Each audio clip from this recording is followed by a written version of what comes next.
దాదాపు మళ్ళీ 8 నెలల తర్వాత వారాహి ప్రజల్లోకి వెళ్ళనుంది. వారాహి యాత్రతో పిఠాపురం నియోజకవర్గం నుంచి ప్రారంభించున్నారు మళ్ళీ పవన్ కళ్యాణ్. ప్రస్తుతం పిఠాపురం నియోజకవర్గం నుంచి పవన్ పోటీ నేపథ్యంలో కాస్త ఆసక్తికర వాతావరణం నెలకొంది. ప్రస్తుతం పిఠాపురం చేరుకున్నటువంటి వారాహి యాత్ర మీద పవన్ కళ్యాణ్ బహిరంగ సభల్లో పాల్గొంటారు. ప్రస్తుతం ఏదైతే పవన్ కళ్యాణ్ ఇక్కడ పిఠాపురంకి సంబంధించినటువంటి గోకులం గ్రాండ్లో ఆయన బస చేయనున్నారో దాదాపుగా ఈ 4 రోజుల పాటు అంటే 4 రోజులు పర్యటన చేస్తారు. అలాగే దాదాపు 30 నుంచి 35 రోజులు ఇదే గోకులం గ్రాండ్లోనే ఆయన బస చేయనున్నట్లుగా స్థానికంగా ఉన్నటువంటి జనసేన నేతలు చెప్తున్నారు. ఇప్పటికే గోకులం గ్రాండ్లో ఉన్నటువంటి మొత్తం రూమ్స్ అన్నీ కూడా దాదాపు ఆల్మోస్ట్ రూమ్స్ అన్నీ కూడా ఇప్పటికే 34కు పైగా రూమ్స్ కూడా బుక్ అయినట్టుగా తెలుస్తుంది.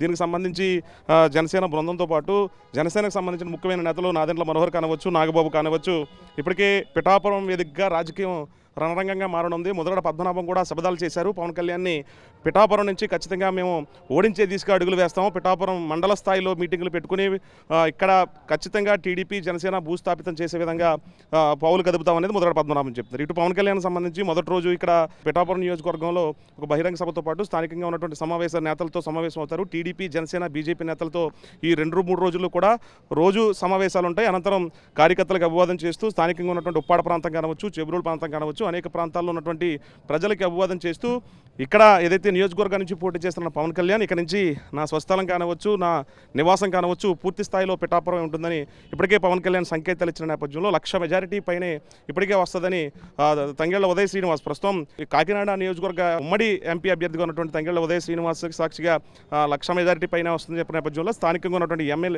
మాజీ ఎమ్మెల్యే వర్మ కూడా 1,00,000కి మించి మెజారిటీ ఇక్కడ రాబోతుంది.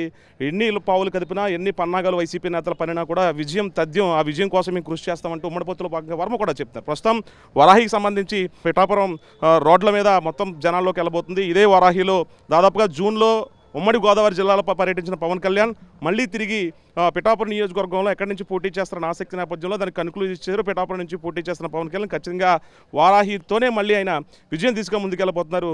ఇప్పటికే గెలుపు సంకేతాలు ఎక్కువగా వినిపిస్తున్న నేపథ్యంలో జనసేనకు సంబంధించి టీడీపీ బీజేపీ ఉమ్మడి పొత్తులో భాగంగా అందరు కార్యకర్తలు కూడా గెలుపు తీసుగా పయనం చేయాలని ఇప్పటికే సంకేతాలు ఇచ్చిన నేపథ్యంలో అందరూ కూడా పిఠాపురం చేరుకుంటున్నారు. పిఠాపురం నుంచే పవన్ కళ్యాణ్ 4 రోజుల పర్యటన తర్వాత మళ్ళీ ఇంకో 4 రోజులు పి గన్నవరంతో పాటు అలాగే రాజానగరం నియోజకవర్గంతో పాటు రాజోలు నియోజకవర్గము, కాకినాడ రూరల్ నియోజకవర్గంలో కూడా పవన్ కళ్యాణ్ పర్యటించనున్నారు.